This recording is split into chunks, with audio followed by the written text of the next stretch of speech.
welcome to Crafting with Nana. Today we're going to make glitter jars. There's just something magical about a glitter jar. There's not a lot of ingredients that you'll need. The key ingredient is glycerin, which you can buy on Amazon or in your local pharmacy. Glitter glue, which you can buy wherever school supplies are sold. Additional glitter. You'll also need a jar that can handle hot water. You'll need hot water. I use it on the stove today, but if I'm at school, I will just heat my water in a safe vessel in the microwave. Also need a glitter gun to tighten that lid down so your little brothers and sisters can't take it off in your bedroom.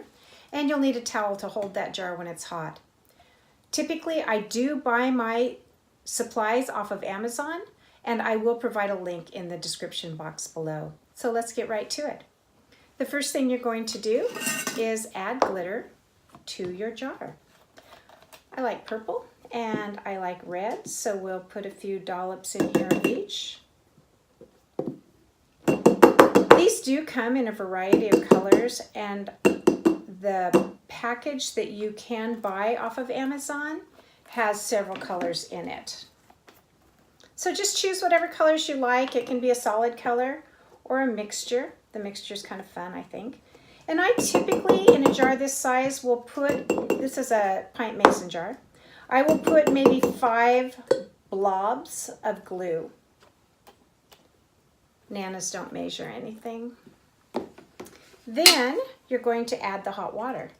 And I typically will start with about 1/3 of a jar full. So depending on your jar, it's just 1/3.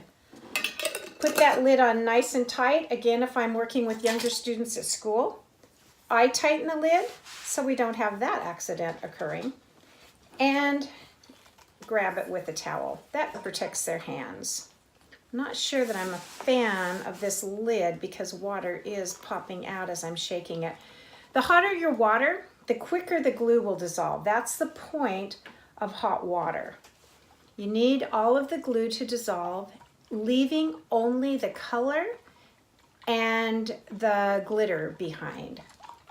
So the hotter the water, the quicker that dissolves and the less shaking you have to do. It's kind of like shaking butter, or rather cream into butter when I was a kid. Still have a few clumps in there.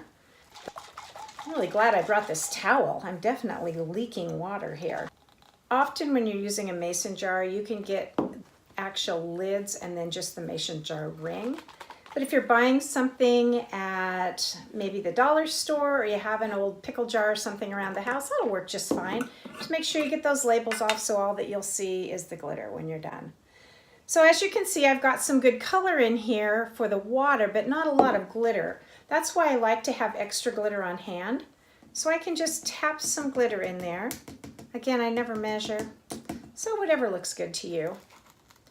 Close that up.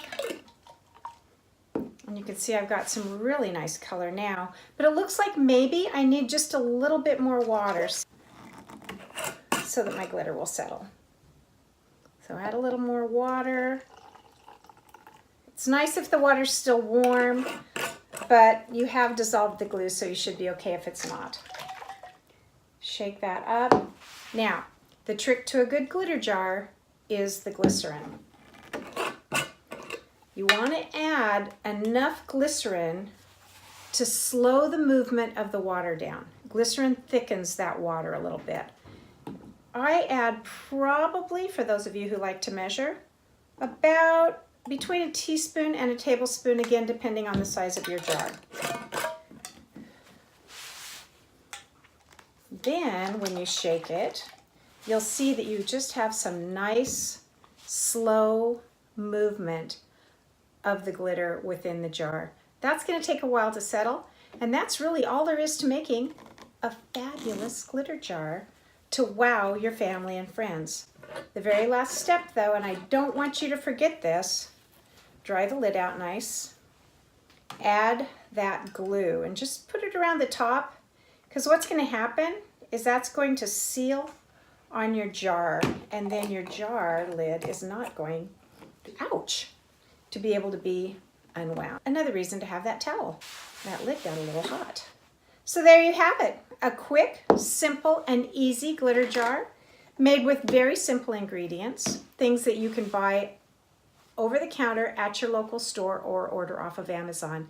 If you like this video, please give it a thumbs up and make any comments or questions below. I'll answer as quickly as possible. Share it with all of your family and friends and hit that subscribe button so you don't miss any more of my videos. Thanks so much for stopping by. See you next time.